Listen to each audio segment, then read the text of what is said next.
Oi, pessoal, está no ar o programa Mundo Animal, nosso podcast aqui da Univale. Eu sou o Boni e hoje eu converso com o professor Bruno Freitas, que é professor, médico veterinário, trabalha lá no Hospital Veterinário de Grande Porte aqui da Univale, e a gente já mostrou o trabalho do professor nas nossas redes sociais. Aliás, um trabalho incrível, né, professor?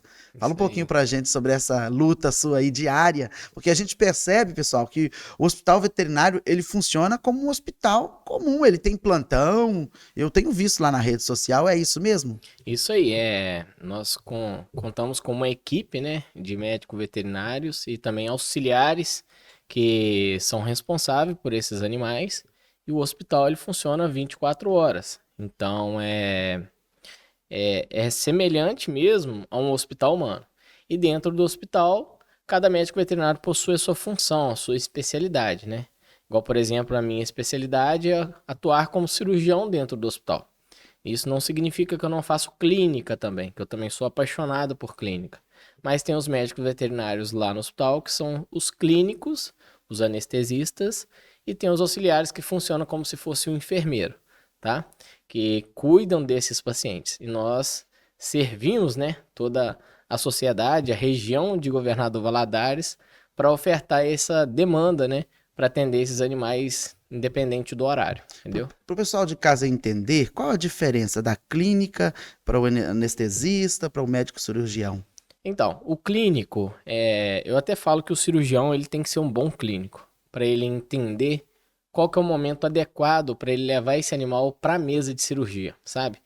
Existe até um livro que é Equine Surgery, de um autor que chama Auer, e ele menciona que demora 30 anos para um veterinário entender o momento de não levar aquele cavalo para a mesa de cirurgia.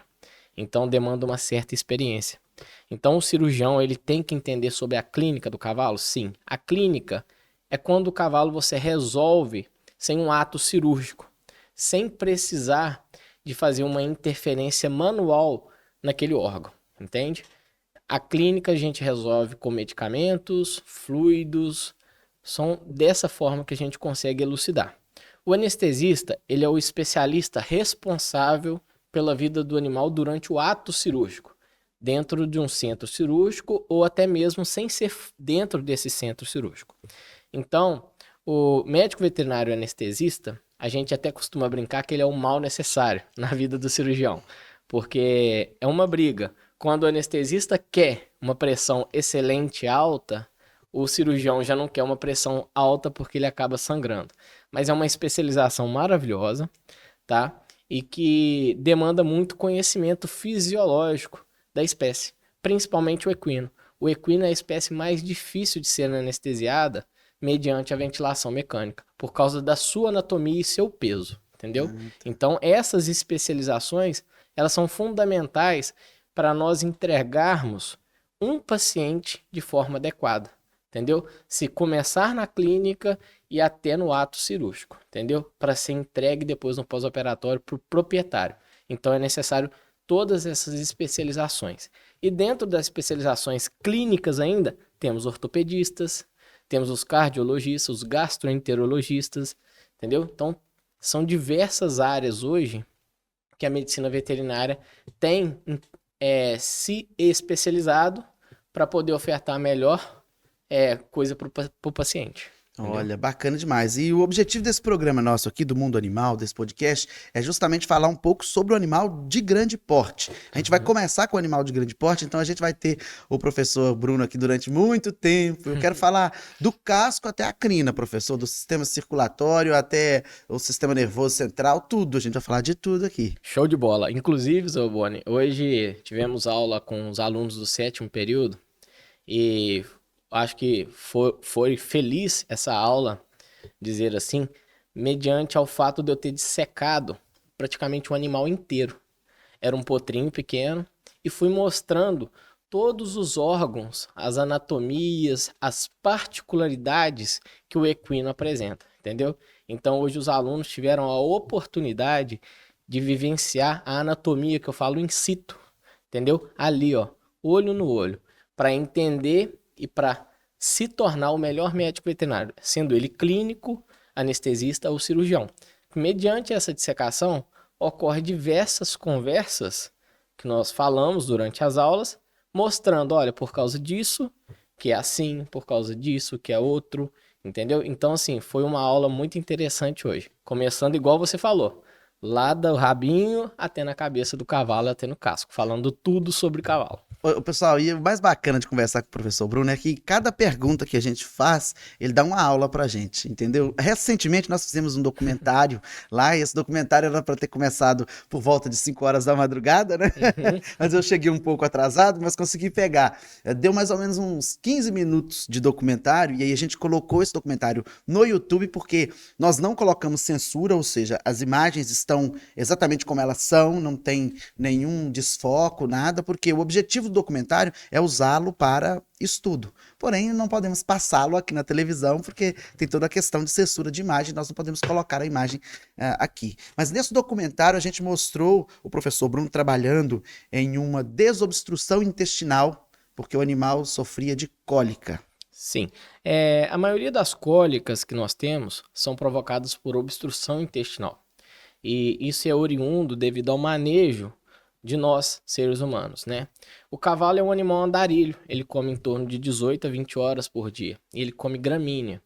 Então, esse tipo de animal, nós acondicionamos ele dentro de um quadrado de 4x4 e ofertamos uma alimentação que a gente julga adequada para ele, e ele come aquilo num tempo muito reduzido, vamos colocar em torno de 8 horas. Aquele volume que ele iria comer em 18 a 20 horas.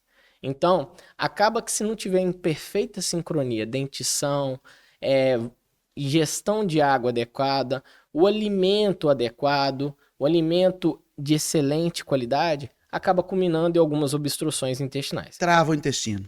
Praticamente isso, entendeu? É o que aconteceu com essa égua do documentário. Ela acabou obstruindo uma alça, que é o que a gente fala que é o ilho, é uma obstrução até muito corriqueira de acontecer conosco, e que, infelizmente, não foi possível de ser resolvida na clínica, tá? É uma obstrução que é passível de ser resolvida na clínica, mas esse animal não respondeu. Então, a gente julgou necessário fazer a cirurgia. E, felizmente, esse animal recebeu alta médica com 10 dias de pós-operatório. Normalmente, a gente libera com 15, de tão bem que a égua estava, entendeu? Mas, na maioria das vezes, as cólicas, elas são uma obstrução intestinal. O que tem que deixar bem claro, Boni, é o seguinte, que cólica não necessariamente é uma doença. A cólica é um sinal clínico, entendeu? Cólica significa dor abdominal, sendo aí de origem renal, uterina, baço e até mesmo intestinal e estômago, tá? Então, quando o médico veterinário vai até a propriedade, ele fala que o cavalo está com cólica, ele não está dando um diagnóstico, ele está identificando um sinal clínico. Para dar o diagnóstico, ele precisa avaliar esse paciente e identificar o que está gerando a cólica. Se é uma obstrução intestinal, uma torção, um encarceramento, são N motivos que pode desenvolver essa dor. Geralmente, essa cólica é ocasionada por causa da obstrução intestinal? É o mais comum, entendeu? Mas não necessariamente só isso. Existem alguns defeitos anatômicos, que é o que a gente fala. Por exemplo, uma cólica muito comum é no macho, é a hérnia inguino-escrotal. Quando o intestino passa pelo anel vaginal e vai até o testículo, entendeu? Isso é oriundo de um defeito anatômico que o anel vaginal, ele possui um tamanho... Anel vaginal no animal macho? Exatamente. Recebe esse nome, anel vaginal, na região inguinal do cavalo. E ele é aberto e esse intestino acaba passando por esse anel e encarcerando, gerando muita dor, porque ele acaba estrangulando o intestino, fazendo isquemia, até morte do intestino. Aí é necessário fazer uma ressecção, uma retirada, que a gente chama de enteranastomose, para fazer a continuidade desse intestino, fazer com que esse paciente fique bem. Mas sobre a primeira causa aí da cólica, que o senhor falou aí, da obstrução intestinal, né, que é causada pela alimentação, pelo fato do animal ficar confinado em um local. Os produtores, eles poderiam pensar um pouco nisso e talvez soltar o animal, deixar o animal, mudar a maneira de tratar o animal. Por que não mudam? Por que isso não aconteceu até hoje, já que é identificado o problema? De onde vem a principal fonte do problema? Sabe, Boni, hoje em dia nós temos cavalos muito caros, entendeu? Tem cavalo aí de 10 milhões, 6 milhões. Cavalo hoje de 150, 250 mil, a gente encontra direto. Não Então, pode ficar solta. você entende? Entendi. Soltar um cavalo de 6 milhões no pasto não é tão fácil, entendeu? Então é 6 milhões rodando lá. E querendo ou não, no pasto também tem seus riscos, entende? E a suplementação só no pasto não é adequada para aquele paciente. Talvez ele não vai se adequar, ele não vai conseguir ganhar peso corporal, proteína muscular. Então, essa suplementação às vezes em baia é necessário, principalmente para o cavalo atleta, entende? Mas é claro que tem os seus riscos para isso, entende?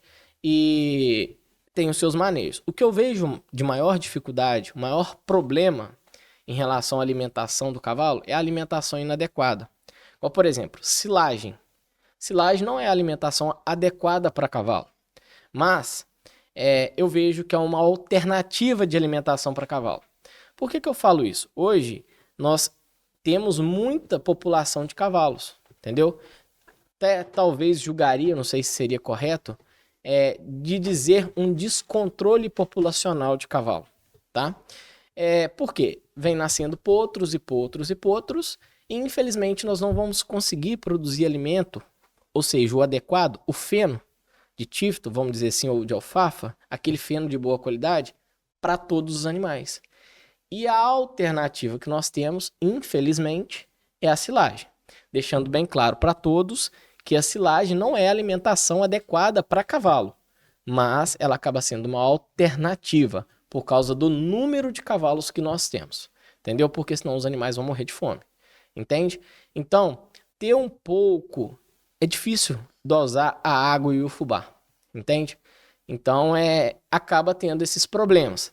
E felizmente, esses problemas são passivos de ser corrigidos, né? Nós, médicos veterinários, estamos aqui prontos para poder fazer isso, executar. O senhor disse que não é uma doença e já provou isso aqui, né? Não sendo uma doença, feita a cirurgia, sendo um problema causado por uma má alimentação e tudo, isso pode vir a novamente reincidir. E se o animal tiver passado por uma cirurgia recentemente e novamente ocasionar de ele aparecer com cólica por causa de obstrução intestinal, como é que faz? Excelente a sua pergunta. Até, portanto, o cavalo é uma espécie muito complexa. Aderência intestinal é comum em humano, mas é mais comum em cavalo. O que é aderência intestinal? É o intestino unir ao outro. Colar. Ele forma uma fibrina na serosa e acaba aderindo uma alça intestinal à outra. Ele adere por causa desse contato externo da cirurgia? A manipulação. Entendeu? Por isso que então que a manipulação tem que ser feita de maneira rápida. Não rápida, ela tem que ser menos agressiva. Eu vi no dia da cirurgia que o rapaz estava molhando o tempo inteiro. Exatamente.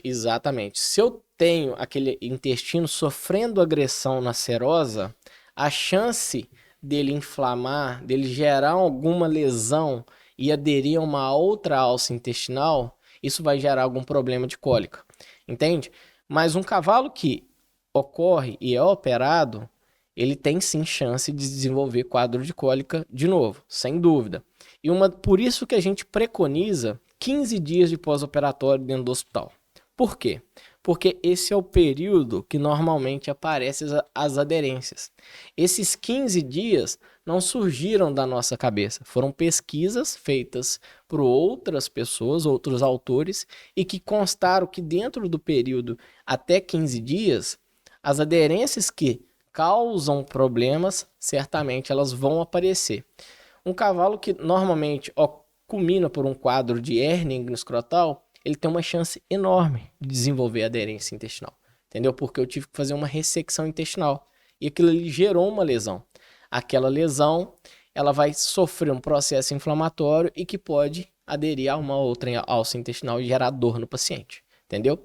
E o que a gente sempre chama atenção e deixa bem destacado para os alunos, que infelizmente não temos nada assim excelente para combater as aderências, tá? O que nós temos é aí o uso da heparina para evitar a formação dessas fibrinas. A heparina é aquele líquido. Isso, que é injetado, tá? Por via subcutânea. E temos a carboximetilcelulose, que não é tão fácil de ser realizado, porque ela tem que ser esterilizada a radiação gama. Então não é tão simples. Mas todas essas duas alternativas que eu expliquei para vocês, não tem garantia, entendeu? De que vai evitar essa aderência. O que nós temos é, vamos dizer, pedir a Deus para dar tudo certo, entendeu? Para ser bem sincero, tá? Nossa. Então é isso. E a aderência, ela só se torna problema quando ela danifica a função intestinal do cavalo. Entendi, mas aí o animal acabou de passar por uma cirurgia. Passaram os 15 dias. Ele novamente aparece com cólica. Não deu nem tempo de sarar o corte.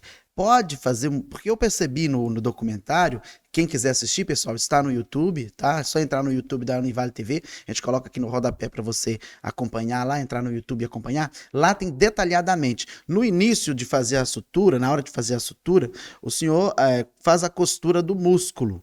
E costura com um fio de nylon resistente. Se por acaso precisar fazer uma nova cirurgia, é naquele mesmo lugar? Sim, é naquele mesmo lugar. Até chama atenção, a gente tá com um quadro lá muito legal no hospital, de uma égua que veio para nós com cólica e que ela já tinha sido operada anteriormente. Não por nós, foi por um outro hospital. E eu fui fazer a laparotomia desse animal e todo o intestino estava aderido. Eu não consegui realizar a cirurgia pela incisão aonde você acompanhou no documentário. E eu desfazer uma dessas aderências, eu acabei comprometendo uma estrutura que é muito vascularizada e gerou um quadro de hemorragia, que foi o baço. O baço. Isso. Essa égua, ela teve uma perda sanguínea de 6 litros de sangue. Entendeu? Então tivemos que fazer uma transfusão sanguínea dela, recuperamos essa égua. Agora você me pergunta, você conseguiu resolver o quadro de cólica dela? Não. Porque não foi possível mexer de tanta aderência que tinha. Eu não conseguia acessar a cavidade abdominal.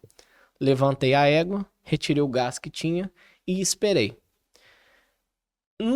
Levantei a égua, tal, deixei ela no tronco, ela ficou tranquila durante 12 horas. Depois ela começou a ter dor, muita dor, muita dor. Eu ia abrir ela pelo mesmo local? Não. Eu abri essa égua em pé. Eu operei aquilo tudo que você viu no documentário, eu fiz com a égua em pé. Pela lateral. Pela lateral. E eu consegui desfazer todas as aderências que estavam atrapalhando a função intestinal com ela em pé. Eu fui serrando com aquele fio que você viu, que eu suturei a musculatura, aderência por aderência, até conseguir reposicionar e colocar os intestinos nos locais corretos. Nossa. Foi um desafio grande. É a primeira vez que eu... Que faz uma operação em pé? Não de cólica, mas desse tipo de cólica e dessa complexidade foi a primeira vez, entendeu? E foi um desafio e foi muito interessante. Mas como fez para poder manter o animal vivo? Porque durante a operação em que você faz naquela posição, como chama aquela posição? Aquilo lá é um decúbito dorsal. Ah, o decúbito dorsal, que a gente vê todo dia nos boletins de ocorrência. Tem o ventral, que é de barriga para baixo, e o dorsal de barriga para cima. Exatamente. Pois é, ela estava lá em decúbito dorsal. E aí, naquela posição, ela é entubada e ela fica por meio do respirador, né, da ventilação mecânica. Isso aí. Você faz todo o procedimento, o pessoal da anestesia mantém o animal vivo, enquanto o senhor faz a operação. E em pé, como foi feita essa sedação?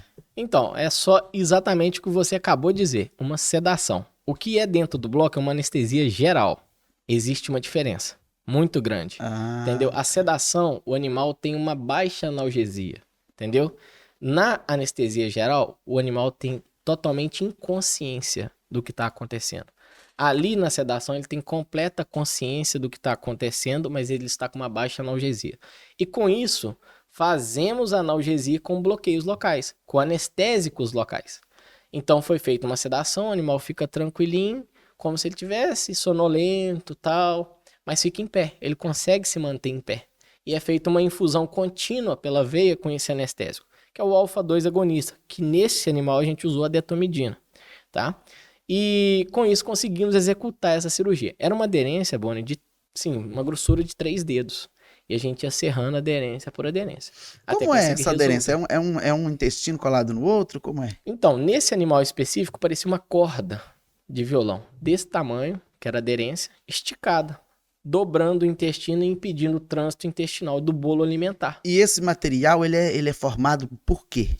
Por rede de fibrina. É formado no organismo.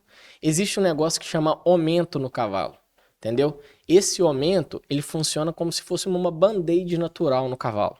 Ele vai para o local onde tem algum processo Isola. complicado, isola e protege, porque ele é altamente vascularizado e oferta células de defesa, células cicatriciais, célula tronco.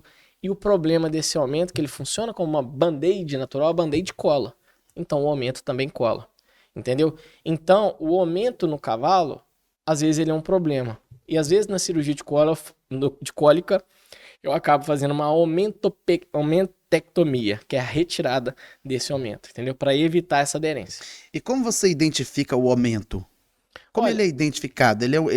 Qual o estado dele? Ele é líquido? Como é que ele é? não, o aumento ele parece uma rede de trama, entendeu? Ele abre assim como se fosse uma tarrafa de jogar para pegar peixe. Lá uma na rede roça, de lá na peixe. roça a gente chama isso de redengue. Eu conversando com ele na cirurgia e falando com ele como a gente chama isso lá na roça. Lá na roça isso aqui chama isso. Porque na roça a gente tem um vocabulário específico, Aham. entendeu? E esse aumento é igual uma rede. Ele é Ele é de altamente- gordura? Ele é de Tipo, gordura? parece algo gorduroso. E ele envolve todo o intestino. Ele acaba envolvendo todo o O intestino. porco tem muito. Não, eu acho que você está confundindo com mesentério. O mesentério é o que segura o intestino. O aumento, ele fica solto, livre. Ah, tá. Ele meio que anda a cavidade toda procurando problema para resolver. Entendeu? Por isso que eu falo que ele é uma band-aid natural. A Bacana. band-aid, ele tá lá para proteger aquela ferida. Então, o aumento, ele acaba fazendo isso. Entendeu? É bem interessante o organismo. Eu até brinco que o organismo, ele também é médico veterinário. Entendeu? Ele nos ajuda a resolver o problema, entendeu? Até, portanto, essa égua, infelizmente, eu não consegui estancar totalmente a hemorragia. Ela continuou sangrando um pouco. E o que eu fiz? Eu fechei a cavidade e o animal parou o sangramento. Ele parou o Então, sangramento. o organismo me ajudou a combater o sangramento. E me fala uma coisa, onde conseguir sangue para um animal daquele tamanho? Então, existe um cálculo, né, uma fórmula que a gente aprende na faculdade, tá? E que eu resumo ela em 20 ml por quilo. Até falo com os meninos que a fórmula é 0,08, é o hematócrito desejado, menos o hematócrito do receptor, dividido pelo hematócrito do doador. Essa é a fórmula, entendeu? Eu Não, o decorei pessoal a de fórmula. casa entendeu tudo. Isso, eu sei. E assim, é até difícil mesmo. E eu decorei essa fórmula. Mas não tem necessidade. Eu calculo numa fórmula e resumo ela. Faz 20 ml por quilo, entendeu? 20 ml por quilo de sangue. Ou seja, um cavalo de 400 quilos vai precisar de 8 litros. Então eu vou precisar de um cavalo saudável. Ele precisa de quase adequado. a quantidade de sangue do ser humano. Exatamente, entendeu? Então eu procuro o cavalo mais saudável e faço a transfusão de sangue. Tem tipo sanguíneo em animal também? Diversos.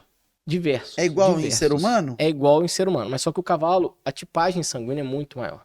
Então, às vezes, a gente nem faz essa tipagem sanguínea. O ideal seria o mundo perfeito fazer. Mas como que a gente faz a tipagem sanguínea? No mundo prático, a gente começa a transfusão. Não deu reação? Beleza, continua. Deu reação? Para. Qual é a reação? O animal começa a fascicular, aumentar os batimentos cardíacos, começa a ter febre, a ter alteração na mucosa. Mas o principal... Não, o impolar até que não acontece com tanta frequência. Mas o animal começa a tremer. Isso que é o fascicular. Aí vai, para na hora. Para na hora. Aí nós fazemos medicações que ajudam a reduzir esse processo inflamatório que ele está tendo contra aquele sangue. No caso dessa égua, você tinha um animal doador. Sim, a gente conseguiu o animal doador com um aras vizinho, né? E a gente foi lá, fez a coleta e começou a transfusão de sangue. Após a coleta, você tem quanto tempo para poder fazer a aplicação? Não tem, assim, um tempo adequado, um momento adequado para poder fazer isso. É o animal ter que aguentar, entendeu? Mas é porque o sangue ele é vivo. Se ele ficar ali armazenado em alguma coisa, Mas ele é coletado numa bolsa específica para esse que possui anticoagulante. Ah, tá. Porque senão ele vai coagular, entendeu? E essa bolsa ela é mantida num local frio? Como é isso? Sim, a gente sempre mantém numa temperatura de 5 a 8 graus, tá? Ou seja, coloca dentro de uma caixa de isopor com gelo, mas não com sangue em contato com gelo, tá? O sangue não pode ter o contato com gelo. Essa temperatura já é o suficiente para poder você fazer uma transfusão imediata para não deixar armazenado o sangue, por exemplo, 2 dias, 3 dias, entendeu? Você coleta o sangue para fazer a transfusão. e armazena ele nessa temperatura, até você começar a fazer essa transfusão, tá bom? Entendi. Nossa, é complexo, hein? Sim, é bem desafiador. E eu gosto muito dessa área de intensivismo, sabe? Vamos dizer, o UTI, né? Que é a parte que, assim, que você brinca muito com isso. Eu falo brincar porque eu até brinco que o meu trabalho é operar, mas eu brinco de clínica, porque o meu hobby é clínica, entendeu? Eu sou apaixonado com clínica de cavalo. Identificar, ser o detetive, achar o problema. Eu sou apaixonado com isso, entendeu? Até assim, um dos meus maiores desafios que eu mais gosto de clinicar é o neurológico, entendeu? Que é realmente desafiador. O que é o neurológico? São, por exemplo, a raiva. A raiva mesmo é uma sintomatologia neurológica, entende? Botulismo, ela mostra uma sintomatologia semelhante ao neurológico, mas ela é de origem, o problema dela é muscular, não está associada ao sistema nervoso central. E é igual, por exemplo, eu costumo associar, adoro metáfora, que o neurológico é como se fosse o eletricista. Mexer com eletricidade não é fácil, né? Nós sabemos disso. Apagar e acender uma luz positivo, negativo, fio terra e tal, isso é complexo. Então, o sistema nervoso central é semelhante a isso, entendeu? Você entender o sistema nervoso central é complexo. Então, existem várias patologias que atrapalham esse sistema nervoso central e que cabe a nós identificarmos, entendeu? E até brinco que o seguinte, que até que se prove o contrário é raiva, porque neurológico é algo muito sério. Um ser humano se contaminar por raiva, se ele não vier a óbito, ele vai ficar sequelado na cama. Então, nós, médicos veterinários, que temos acesso ao animal constantemente, sempre temos que pensar num paciente de raiva, quando se depara com um quadro neurológico, até que se prove o contrário. Uhum. Entendeu? A gente vai fazer um podcast depois só para falar sobre essas questões neurológicas, entendeu? Para finalizar o assunto das obstruções intestinais, já que o senhor falou que gosta de metáfora, comparando a cirurgia de desobstrução intestinal com o carro, por exemplo. O carro, quando bate o motor, você tem um prazo para poder planar. Você plana uma vez, você plana o cabeçote outra vez e vai planando. Você pode planar até umas 3 vezes. Depois disso, não tem como mais. Tem que trocar e substituir o cabeçote. No cavalo também é assim? Ou você tem um limite de vezes que você pode fazer a cirurgia ou não? Quantas vezes ele sofrer de obstrução intestinal, você pode fazer a cirurgia? No cavalo, quem vai dizer isso para mim vai ser o próprio paciente, entende? Já tive animais que tiveram 8 relaparotomia. Relaparotomia. Então, assim, Que é relaparotomia? é abrir novamente o cavalo. Laparotomia é abrir a cavidade abdominal e eu explorar ela. A relaparotomia, eu vou reabrir aquele cavalo novamente. Entendeu? Então, esse animal já teve 8 relaparotomias e na última, infelizmente, não tinha o que fazer. Aí foi julgado na necessidade de fazer eutanásia, que é até um tema muito polêmico, né? A decisão que nós temos de resolver sobre a vida daquele animal. Olha, por aqui deu para ele. Chegou o fim da linha. Então é até um tema muito polêmico pra gente conversar, vamos dizer assim, entendeu? Ah, então se é polêmico, depois a gente vai falar sobre eutanásia também. Isso aí.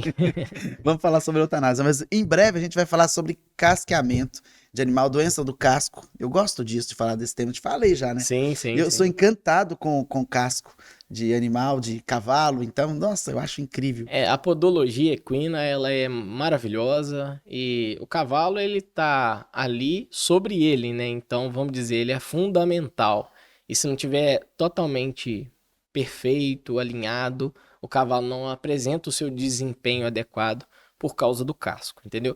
Até mesmo postura de cavalo a gente consegue corrigir só no casqueamento. Tão legal que é o assunto, entendeu? Então, realmente, você tem razão, é um assunto bem bacana. Tá bom, então. Muito obrigado, tá, professor, pela presença aqui. Imagina. A gente vai marcar um novo encontro e em breve a gente vai trazer de volta mais programa, mais informação, mais podcast pra galera aqui, tá? Pode se despedir da galera. Show de bola. Falou, pessoal. Valeu. Ó, pessoal, a gente segue então. Você que quiser nos acompanhar na rede social, a gente tá lá no YouTube, a gente tá no Instagram, @UnivaleTV. Siga o nosso Instagram, a gente posta muita novidade lá. A gente posta os recortes das nossas entrevistas, não só sobre medicina veterinária, mas sobre outros tantos temas que são tratados aqui dentro da universidade, porque a Univale TV é a TV que te conecta ao conhecimento. Até o nosso próximo encontro. Tchau!